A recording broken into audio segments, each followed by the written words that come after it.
complete for the security parts today. So services, we have already seen a few services over here like WAF and Artifact. Okay, the firewall manager till here we have already seen. We had to go with Artifact, Security Hub, and all these things. Let's get started. First thing, Artifact, pretty straightforward. Artifact is just the contract between you and AWS, or between AWS and the government of that particular geography.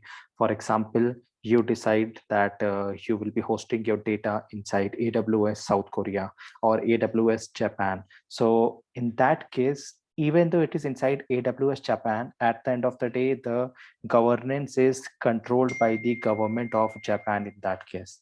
Okay, so in this case, what will happen will be Japan will have its own data privacy law, and you will have to abide by it. Now, you are not managing the servers. You are just putting some data over there. AWS has to manage the servers, which means AWS has to ensure that this data is all in the format by which the government is applying. A very easy example of it is the IT laws, which are now in India. So the government has a set of rules and regulation that if you need to operate in India, and if you are working on the OTG network, or if you are working on the air network, then in that case you have to follow certain rules.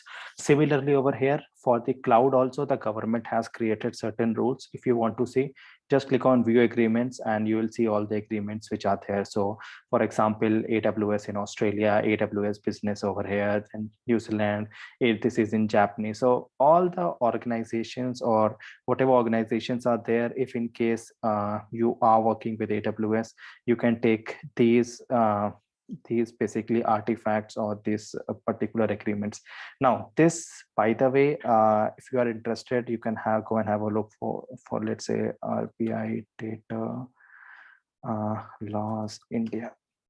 If you go over there, it's the same thing. If you go over here, no, the privacy policy or the reports, whatever it is there, it's the same thing basically, that if in case you are creating a bank in India, what your IT team is supposed to do, how are you basically going to encrypt the data, how are you going to ensure the integrity of the data, how long are you going to keep the logs, is it 7 years or 10 years, if it is 7 years, who is telling you that it is 7 years, all these things for you, AWS is automatically doing it for you, and that can be seen inside Artifact.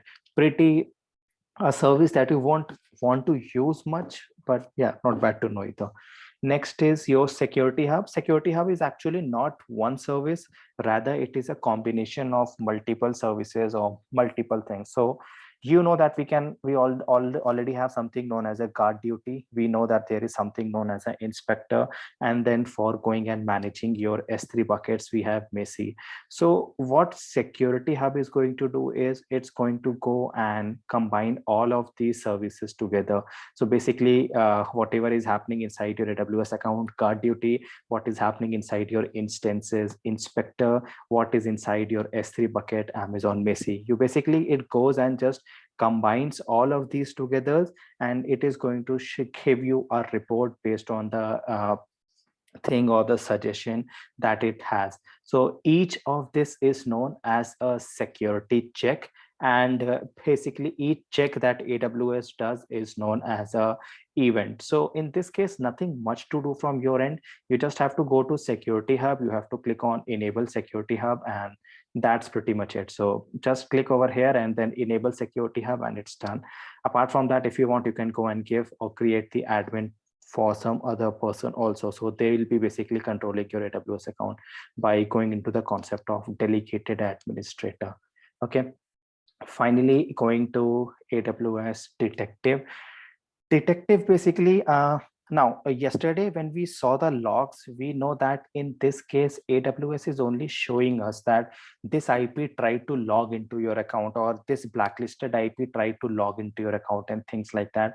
You might want to take some action also based on that. So for instance, this IP tried to log in and it tried to do a DOS attack or a DDoS attack on my machine. And because of this happened. And because of this happened. So how to get that?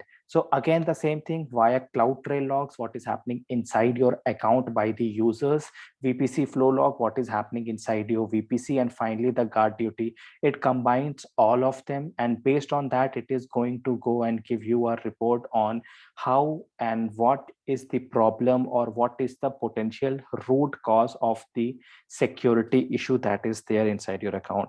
It's pretty straightforward. Click on get started. Obviously, I have to go and create a policy in this case because detective itself is going to go and work on multiple things, which are primarily VPC flow log, the CloudTrail, and the account. So obviously this policy will be created attached as a role to this particular service of detective, and once you enable it, AWS will automatically tell you that if at all there is a problem with your account, and if it is, who is actually causing that.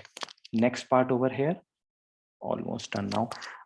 Audit Manager, Signer, Network Firewall. Audit Manager, pretty new service. I don't, it is in very few specific regions also. First of all, yes, it is not in India anyhow as of now, but fine, let's go to North Virginia and see. So auditing is your organization is there are regular audits which are happening in the organizations to ensure that whether the rules or the governance policies which are there in the organizations are actually followed or not. So in this case, if you want, you can automatically enable AWS. So it will go and run the audit based on the pre-built standard framework. Now remember, auditing is just advising you. Auditing does not take any action. The audit happens based on that you take an action or not, that depends on you. Okay, so it is nothing like your security group, or it is nothing like your firewall where it is going to block itself. Audit is only going to go and advise you that ideally this should be the best policy or the best practice that is followed, and it will give you a detailed report that this is what you should do, so that it will have a framework and you can control it, you can automate it and things like that. So this report of audit can be used, and this will be charged at whatever it is over here. So in this case, nothing much to do. Again, the same old thing, you have to go and create a role. If you want, that particular audit report itself can be encrypted, and if you want, you can go and create an administrator also, so some other person can go and manage that audit report. Next over here, we have AWS Signer and Network Firewall, two last things. Again, so AWS Signer basically is the service of AWS, so that first of all, it is in very few specific languages itself. So if in case you have a code and you are supposedly keeping your code inside your S3 bucket, or you have any of the resources inside your S3 bucket, so it can go and create a signing profile. Now, signing profile generally is something as you might want to go and have a look at. This is outside, way outside our scope. A PGP signature. So a PGP signature is how you can actually understand that whether this thing came from you only or not. We are going to see a part of this when we are inside a Docker class. Okay, that how is it actually authenticated. So basically the story is that I am going to sign something, and I'll also tell you a key in very easy. So fine, this is it, have a look. So basically I'll give you something like this, and basically if you see this PGP signed message, you understand that this is encrypted, because I am also going to tell you that, see, if you unsign it or if you decrypt it, you should be seeing some message like ABC. So let's say I decide to send a message to Masood and I encrypt it. Now I send a letter to Masood. Now, how do you know it came from Ankit, or it came from Sumit, or it came from Neha? So what Masood will do is Masood will decrypt that thing first of all. Second thing, I will tell Masood that, Masood, if you decrypt it, on the top, you should see a message, hello Masood 123. Now, even if Neha and Sumit decide to send the same letter to Masood, even after that, if Masood decrypts it, he won't see hi Masood 123. So that is how Masood can understand that, okay, is this came actually from a valid person only. So at a very high level, this is what a PGP signature looks like. So PGP signature is nothing but how you encrypt your key. Now, anyone in this world can go and create a PGP signature. It's not that difficult. So Anyhow, going back to our AWS here, you can go and create a signing profile first of all, and then you can go and create the signing job. Now, example of signing job, think of it like this. The moment you do AWS configure inside your account, you give your access key, secret access key, your region, and the output format. Now, next time when you do AWS S3 LS, or you decide to list all the buckets, so how are you verifying that you indeed are the user? It's not via access key and the secret access key, by the way. What actually happens inside AWS is the moment you do this, it goes to AWS, it creates a temporary token for you, and that token is saved. Now, henceforth, whatever things you are doing inside AWS is all governed via that token itself. Now, this part is done by AWS because you have given your secret access key ID, and the token is generated for you, and AWS is authenticating that. Now you tell AWS, I don't want you to verify, I will verify it on my own. For that, you will have to go create a signing profile. Pretty straightforward. You will have to tell the date for how much time you want this profile to be actually active. And once it is there, you can create the profile and you can activate it. And if you want, you can also do it via Lambda. Okay, Lambda we are going to see tomorrow, so we'll understand it more. Finally, we have something known as a network firewall over here. Network firewall for us is nothing but our VPC itself, and going back to network firewall or network ACL, something known as this, in which we have already seen that if we want, we can go and create the inbound and outbound rules. Now, this is again an interview question that is generally asked nowadays a lot. How do you decide to secure your network? So let's stop over here. First of all, this is what the security services were inside AWS. So have a look at it. If at all you are going for the interviews at architect level, which means your experience, total IT experience is somewhere more than 10 years, people are going to ask you a lot about this. Rather, 95% of the questions are going to be with this only. But if at all you are not going for architect level interview, or you are not preparing for architect level, now you might say that I am a fresher, still I want to be the architect. You might want to be anything, but the thing is people won't make you the architect. So in your case, you should be focusing more on compute, storage, database, and then the application integration and Lambda if you can. For people at architect level, you have to focus on this. Now, people won't ask you much about this. Some question they might ask you one or two over there, but primarily for you, it should be this part over here. Okay, so that is how it is like, and that's why people also in the classes of AWS also don't focus much on this, because generally people, those who are going to AWS, are freshers having experience less than 10 years. So it is, these things are only applicable if your experience is pretty high. Okay, but still, let's see if we can understand this. So let's take an example. First thing, any one of you can answer this question. I have decided to create a e-commerce website. How do I protect it? Assuming I am having the basic infrastructure. Now, can you tell me how are you going to answer this question? We have to make it HTTPS. That's how we can. First, good. That is good. But first of all, when I say e-commerce application, you should say 3-tier architecture: database, backend, front end, isn't it? Yeah.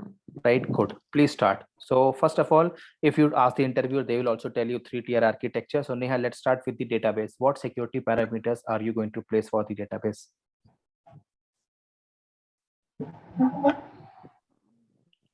Yes, user ID, password. Good, that is one. And firewall. Yes. Which type of a firewall do you mean? Which service do you mean here? AWS firewall. Good, AWS firewall. So by the way, I mean that you, first of all, when you ask or when they say something like this, please tell yourself, isn't it wrong when I say, or is this rather wrong when I say, I assume that you are planning to work on MySQL, which means it will be working on RDS in MySQL, which means I'll be working inside a VPC, which means inside a subnet, which will be a private subnet. All my instances will be on private IP. This is security number one. Second part, my instances will be running at the volume, and this volume will all be encrypted, which means encryption at rest is also there.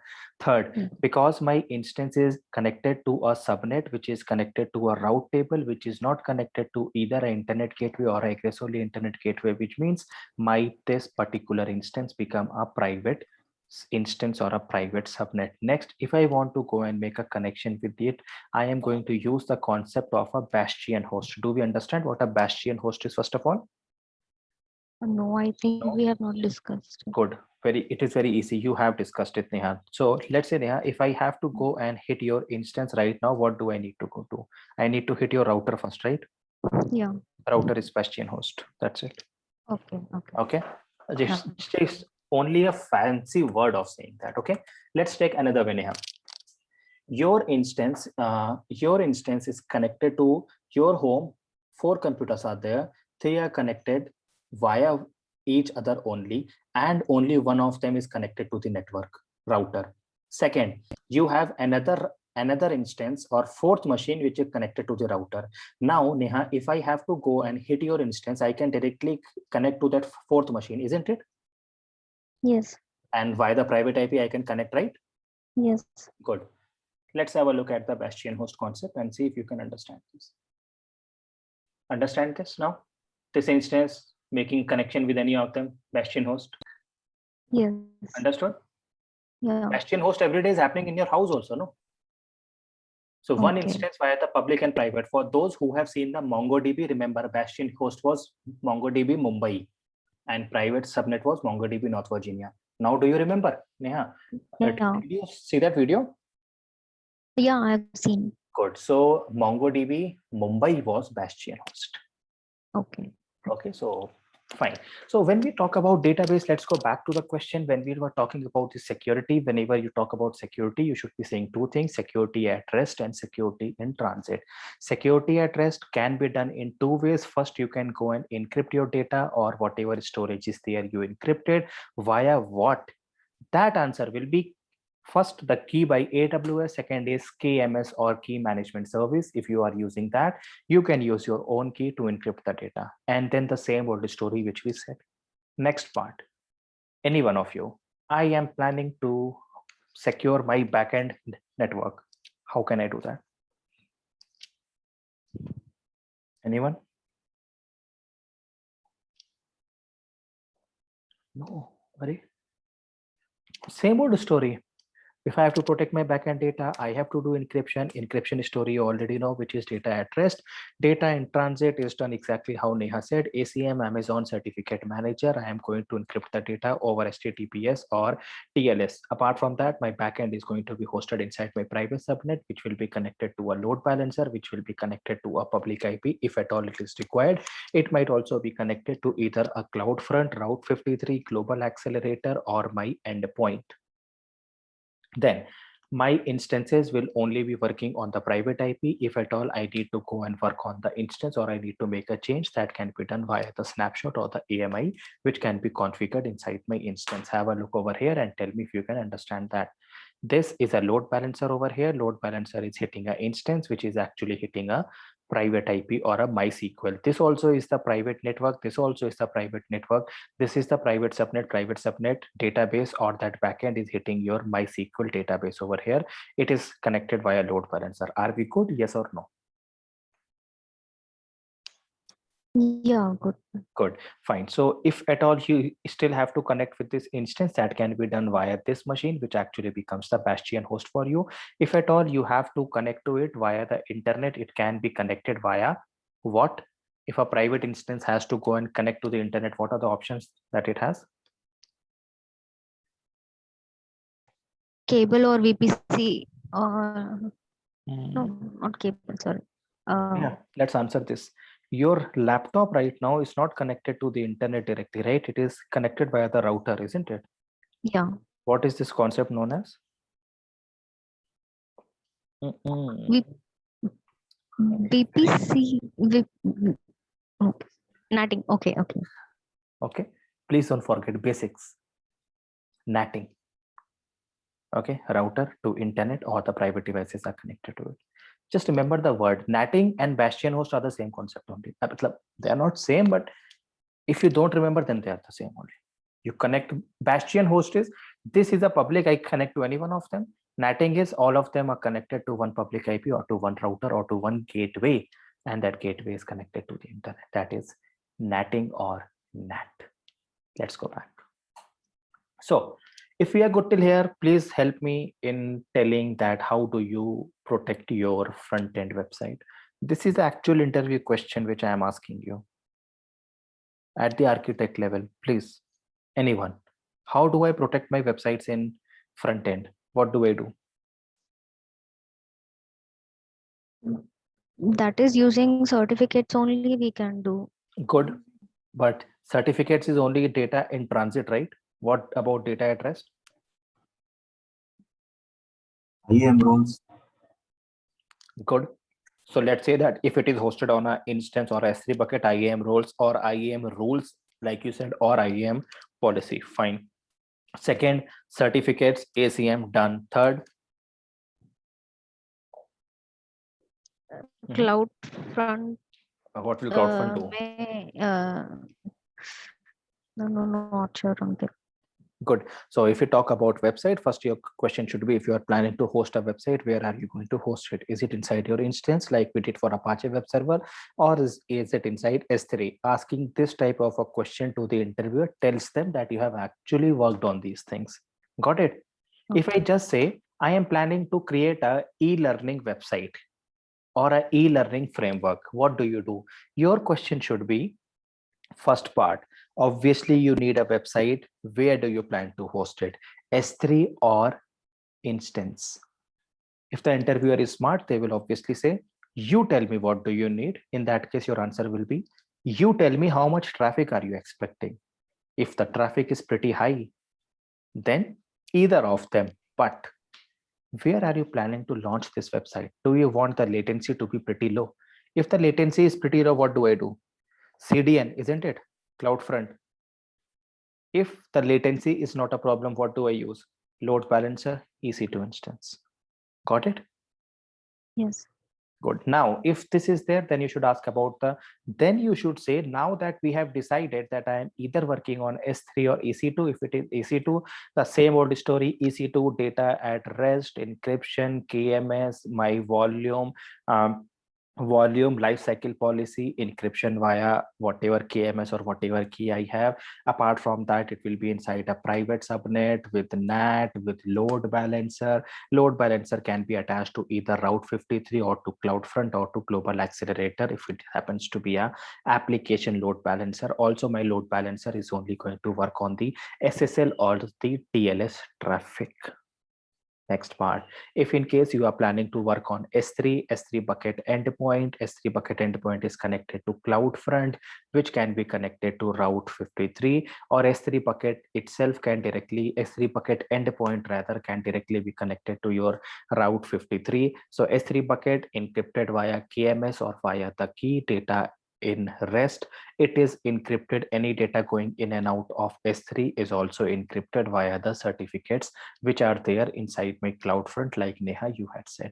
Apart from that, finally, exactly like Masood said, I have the IAM policies which can govern that who and all can access my bucket at what scenario. Apart from that, finally, you might have seen something as put, post, get, and all these level of operation, which actually helps you in understanding or giving access to your bucket. So who can access your bucket and what is the role that they can access inside your bucket? This is what we should answer if in case the question is about the security in AWS. Neha, important for you, did you understand? Yeah, I understood. Complete thing? Yeah, I understood.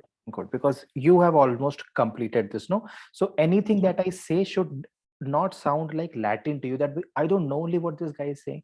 The only thing is I am saying that in speed because I understand. You will also develop that habit only now. Okay, good. Finally, whenever you go for the interviews, which is happening now, please ask more question to the interviewer themselves, though not that much that you piss them off, but general questions like if they say, I have to secure my infrastructure. What do I do? You should first of all say, when you are saying infrastructure, what do you mean? What is the infra on? Is it more on the storage part wherein I have S3 and these things, or is it more on the database part, the compute part? Okay, one more thing that was asked to me today. Please help me in answering. My DynamoDB should be accessible from only inside my office. What do I do? Understood the question? Yeah. Good. So what can be the answer for this? Um, IAM rules. Exactly. Everything, the general answer for anything that you know, no, just straight away burp IAM, done. Then they will ask you what IAM, then you start thinking, what did I say? Okay, but straight away say IAM. So what Masood meant in IAM was go EMPC. He has already learned that even without starting AWS. Straight away say IAM for any security. How do I secure IAM? Done. Rest, let the interviewer think themselves that, is it possible also for this what is said or not? The answer is it is actually possible. So first of all, Neha, do you remember, if I have to go and create a policy so that IAM should allow access only from one IP, is it possible? yeah, it is. Good. possible. Good. It is, right? Didn't you say I guess, or did you say it is? No, it is possible. Good. And apart from that, is it also possible that only one IMA, only one IP address and MFA enabled? Possible, Yes. right? Good. Yes. Which means, if you remember access control, can't I go and create a policy over here? Yes. Right? Though, by the way, I could have done inside the policy for DynamoDB also and assign it to the user, isn't it? Yeah. Yes. Also, do you remember I can go and create something like this, a policy where only these people can go and do that? Yes. Yes. Or I can go and create my own policy by going to IAM and the same IAM thing. comes. Exactly. Yes. The common thing is just remember, don't remember anything, security IAM, done. It is always the correct thing. You see, any service over here will anyhow go to IAM only. Apart from that, I believe you forgot, but now you will remember, there was something known as an endpoint. Yes. Yes, you could have also gone and created an endpoint over here. And this endpoint service would have been DynamoDB, isn't it? So let's go down and DynamoDB. Got it? And what access here? And can't you give the access for yourself? IAM again, isn't it? Yeah. Okay, finally, at the end of the day, two things, either endpoint or this. But then let's go back. When you say that DynamoDB will be via the endpoint, you would also have to go and add it inside the route table, isn't it? We Yes. good till here? Yes. Good. Then one last thing, though this we had answered also today, but still, can I go and create S3 access only from a specific IP? Please don't say IAM, but is there any other way? Route 53, through Route 53, I think we can. Achha, that is also not wrong actually, because via Route 53, you will just go and allow it from a specific IP, isn't it? Yes. Yes, that is there. Any other way? Then in this case, one more way, third way. Same old story, access point, nothing but endpoint, access point, VPC, remember now? Oh, okay. Right, and then blocking all the access or whatever. So this question can actually come in two ways. They might ask you in DynamoDB also, they might ask you in VPC also, because only at these two places, this directly comes as access point. Oh. Fine. So then we are good till here, and if this is good, then let's go and start with the next thing now. So fine, this is done, this is done, this is done, security is done, this is also done. Now I wanted to start with Lambda, but understanding that I don't have much time with Lambda, I'll have to do that tomorrow. For today, let's go with our VPC itself. There were certain things which we had missed inside our VPC in the very beginning. And I said, this one is understood. Security, I understood. These all we had left. Isn't it, Neha? These all things, right? Let's start with these things. Pretty stupid things. No one is ever going to ask you about transit gateway, traffic mirroring, this or DNS. They will grill you in VPN only. But fine, we have to understand everything. Let's start with traffic mirroring. Before that, do you remember inside security at multiple places, I saw certain things known as a flow log, VPC flow log. Remember? Yes, no, fast. Yeah. Yes, good. So, okay, anyhow, let it open up and then let's see. So over here at multiple places, security, where were you? Detective will also show you, huh? Fine. Before that, let me just show you one more thing. So going back, my VPC flow logs I saw over here, and VPC flow logs means that whatever traffic or whatever data is flowing inside my network at that point of time. Now, how can I do that? How can I record what all traffic is flowing inside my network? The answer is VPC flow log. A magical thing, you won't find VPC flow logs over here anywhere. It is not a service. You will find it inside your VPC. Go to your VPC, select any of the VPC, and over here you are going to see something as flow log. Now you should be wise enough to understand that at the end of the day, if you create a flow log, it will obviously go inside your S3 bucket only, or to your CloudWatch logs, which in turn will go to your S3 bucket itself. Okay, so if you go and create a flow log, that can be for all the accepted traffic, rejected traffic, or all, or if you want, you can create the aggregation. So 10 minutes data or 1 minute data and this. Now, in what case will you want to create 1 minute? The answer is we already have seen that when the service is new. I have deployed flow logs today. I want to analyze the pattern of data inside my VPC today. So in that case, I will make it 1 minute. But the same thing after a month, I will make it 10 minutes, or I might not even have flow logs only. This is just to understand that what all data is flowing inside my network. Security general companies put all. If you are not that much on logs, you can put reject. If you want accept, you can take accepted traffic.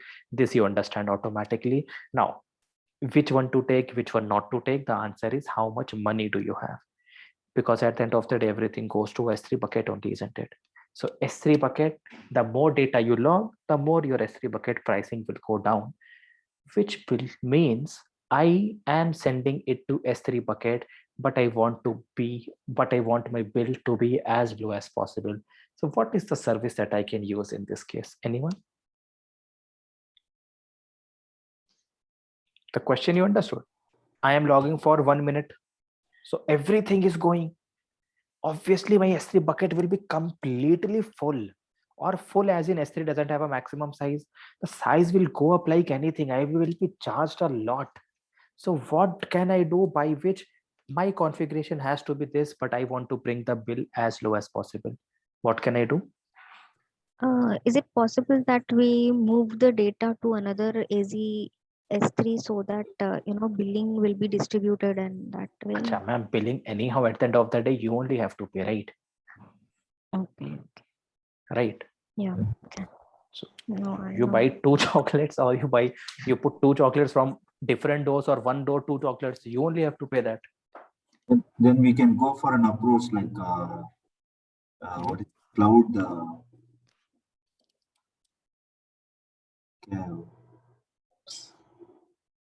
Cloud trial. What is the another one?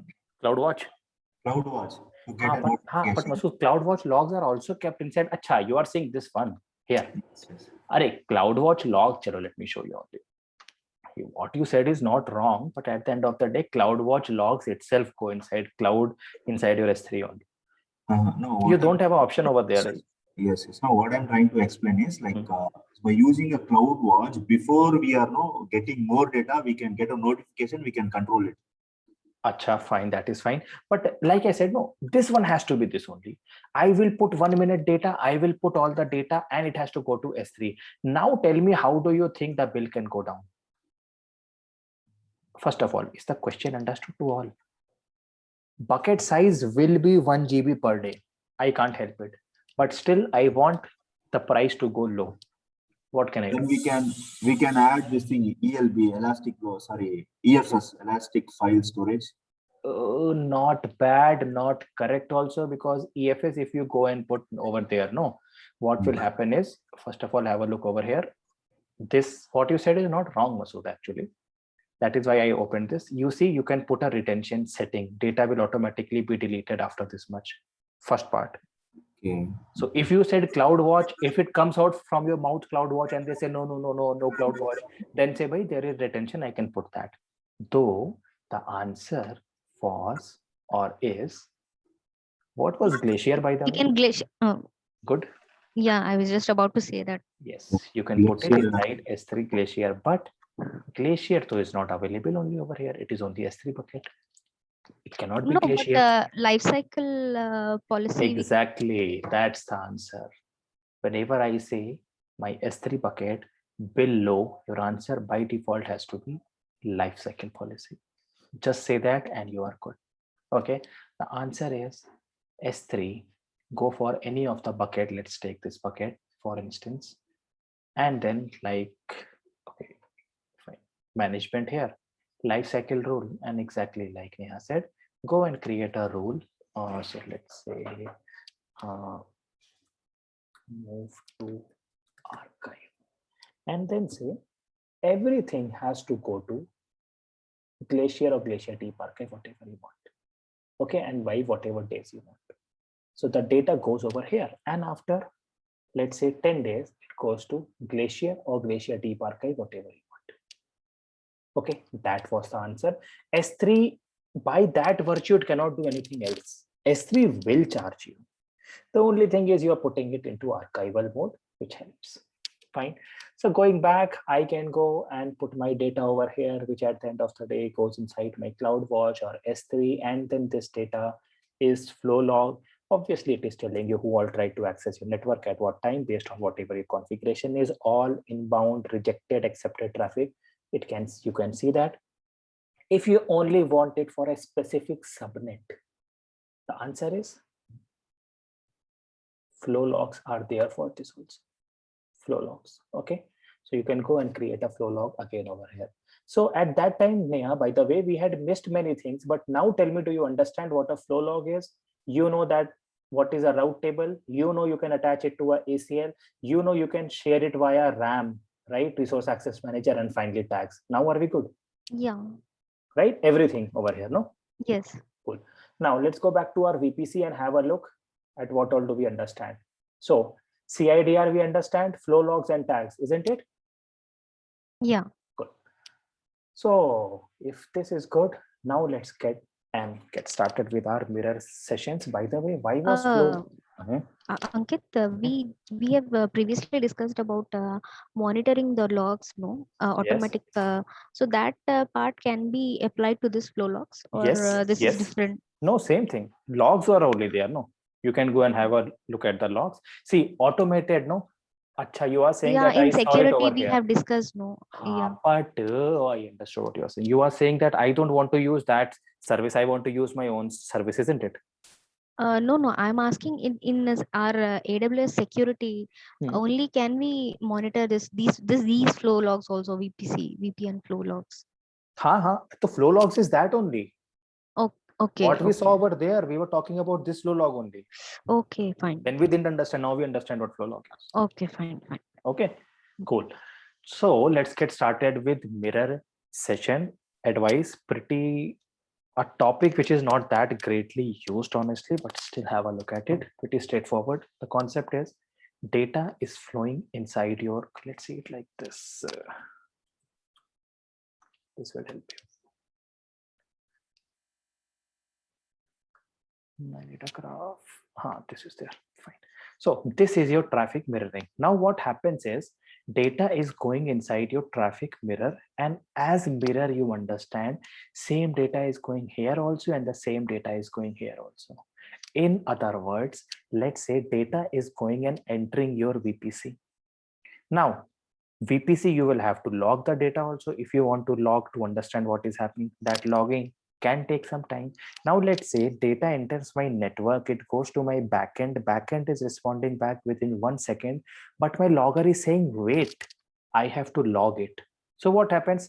Data enters inside your VPC, logger take 5 seconds. Backend takes 1 second in processing, while going out, logger again takes 5 seconds. So how much time has it taken? 11 seconds. From your perspective, you will say that why is it taking 11 seconds? The application is slow.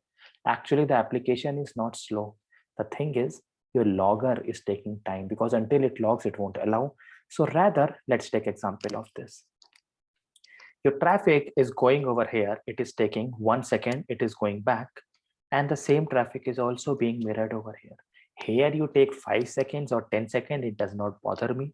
The reason is, at the end of the day, this data is going back within 1 second only. This concept is known as traffic mirroring.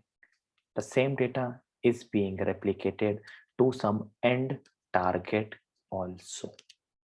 This target generally is known as a network load balancer, or NLB. You obviously know NLB, isn't it? NLB. So now that is why we say, when we had talked about NLB and ALB, now we said that NLB can handle millions of transactions per second. Now do you understand why did we say millions of transactions? This is primarily used in these services. Okay, fine. Going back, concept is pretty straightforward. You go and create a session, but before that you will have to go and create a mirror target. Yes, Neha? Ankit, you said for logging 5 seconds and 5 seconds it will take, and in NLB it is taking within a second. But is that for the remaining 9 seconds it is slowly doing on its own, or it is doing fast only? You will tell that. The data you see, your computer responds back very fast, but the computer needs to write the data inside the hard disk. That takes time. Logging is just writing the data to a storage medium. Wherever you write in this world, it will take time only. That time I want to save. I know computer will process it fast. Storage is not. Computer is working on chips. Storage is working on the drums and the disk. That has to be slow. Okay, so if you are using this mirroring, that process is also happening fast only. No, that is happening in parallel. Still at its own speed it is happening, but it is not affecting my primary thing. That's it. Okay. For example, you go enter the airport, the security guard will take 1 hour, and while you going inside 1 hour, while coming inside the airport, flight itself is 2 hours. No. So what we are saying, security checks are happening, 2 hours are happening in parallel, your flight is happening in parallel, everything is happening in 2 hours as compared to everything happening in 4 hours. That's the thing. Okay. Cool. So before going to mirror session, first of all, we will have to go and create a mirror target. Mirror target is nothing but where the data is going to go if it is being mirrored. So let's call it as mirror target 1. Description is, I am saying this is target 1. This can either be an NLB or a network interface, any one of them. If you have any one of them, you can go and select it and click on create. Right now, because I don't have any, it won't show up over here.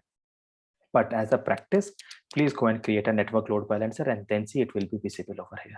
Okay. Next part, if the target is done, mirror session only has to be configured. So what you will say is that the source which is coming from this, whatever you have created and whatever target you have created, which means any data which is going from your network source. Now, what is a mirror source? Mirror source is nothing but a network interface. Do we understand what a network interface is? Yeah, it is NLB only, no? No. Then this is an interview question. Chalo, let's answer that question first then. I have an instance which is a private instance. How can I assign a public IP to it? Convert it as an elastic IP. Correct, exactly. But where does the magic of elastic IP happens actually? No. Should answer it. Fine, chalo, let's have a look at it. Let's go back and create an instance, class number 41. Here I go create an instance. You see, at the end of the day, what did I say when I started EC2? EC2 gives you certain hardware certain volume or storage and a IP address, isn't it? Storage is EBS. Hardware is instance. IP address is network interface. You see, this instance over here, have a look. This instance has a public IP and a private IP. How do you know? That is governed via your network interface only. Fine. So this one is the name over here. It has a private IP and it has a public IP. Next time, if anyone will say, how can you go and assign multiple public IPs to the same instance? Whenever they talk about IP, please understand they are talking about your network interface only. Are we good now? Yeah. Okay. It is nothing else. The MAC address, it will show you the public IP, the private IP, the instance ID, and that's it. Nothing magical. This is your network interface. Now, next part. Listen to this question, very important. Let's start. I want to go and give the same public IP. So I have instance 1, which had public IP, IP1. I want to go and associate this IP1 to instance 2. Is it possible? Yes, no? Yes, public IP is elastic IP, no? Elastic IP to can be detached and attached, isn't it? Okay. Good. Next part. Let's complicate it. I have the instance 1, which has private IP, PIP1. This PIP1 has to be attached to interface 2. How can that be done? By the way, what is the private IP and the public IP? Network interface, isn't it? You can always go detach and go and attach to the next instance. Understood? Okay. This will come in very handy when you say, no, that my servers are working only on this private IP. And then we say we don't have any control on the private IP. It is not you don't have any control. You can control it. How? Create network interface. You tell me private IP, I will give myself. You give whatever you want. But needless to say, if it is 10.0.0.0/24, the IP can only be between 10.0.0.0 and 10.0.0.255. Isn't it, Neha? Yes. Right? So that you can go and give yourself also. That is fine. Go and give yourself. And obviously, subnet, if you choose that subnet, so by obviously it has to be in that range only anyhow. No magic in that. And then give. And once this is done, you can go and attach it to whatever instance you want. One final question. Can I go and attach multiple public IPs to my instance? If you're giving /24, okay, so that is only one IP, no? So if you're giving /26, then it means you're giving multiple IPs, no? No. IP will be 10.0.0.0 or 10.0.0.1, 10.0.0.2. You can't give a range of IP to an interface, no? Okay. You create multiple interfaces, that's it. Okay. And you go and attach multiple interfaces to the instances. That is possible. Okay. But one network interface saying I am this also and I am this also and I am this also, that is not possible. That's wrong. Okay. Right? By the way, you would have seen that also. You are actually seeing network interface every day in your life. You go and type ifconfig and you see all of this drama that happens. Network interface, network interface, network interface. All of this is network interface only every day. You go and type ipconfig inside your machine, you won't get one IP, you will get multiple IPs. Because those are multiple network interfaces. One is for your LAN, one is for your Wi-Fi, one is for your Bluetooth or whatever devices you have. We good? Okay. And even like when we browse multiple websites, that also create our IP, right? Correct. Same concept, load balancer, multiple private IPs. Yes, not wrong. Okay, fine. Let's go back over here fast. Let's refresh it. Mirror source, mirror target. Now you start to see that you have a mirror source over here. And if you want, you can go and create a target. This source will be this one that we have already created. By the way, how is it allowed now? Because we have already created one. And the target will be your this one, whatever you have created. If not, you can go and create a target over here. No worries. So let it load up.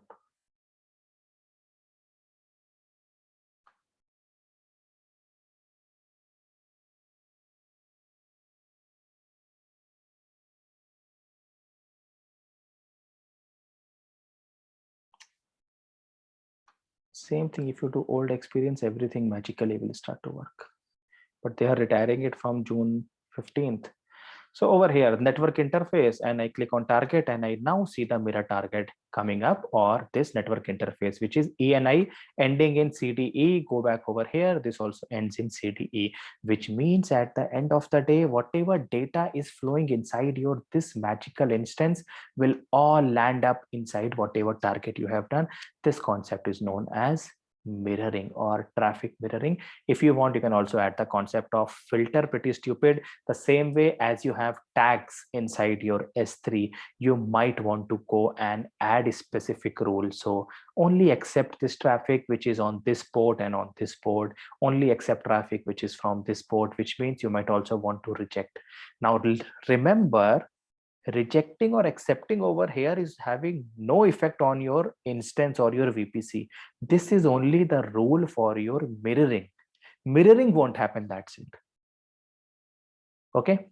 Now, in what scenarios might you want to do this? Someone is trying to DDoS your machine. You are doing mirroring of that. Obviously, it will be writing the data. If it is writing the data, it is costing your S3 bucket only. It will go from 1 GB to 1 terabyte in 1 day, 1 terabyte to 30 terabyte in 1 month. You will have to pay for 30 terabytes, right? So you say that I will disable mirroring. Why to disable mirroring? Just add a rule where you will reject any data which is coming from this port and this particular IP address term. That won't be logged only. Okay. Yes, Neha.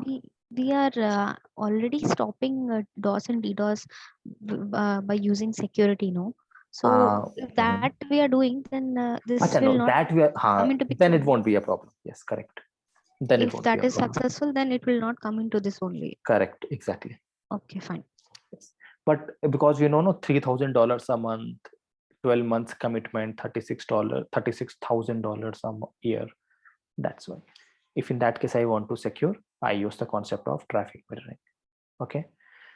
Fine, let's leave it over here. This part, 1, 2, 3, 4, and 5. This is important. That's it. Remaining to firewall, so you have done that day also. WAF V2. That's it. Create a firewall and then you decide what all ports and these things you want. We will do this tomorrow. Any questions still here if you have?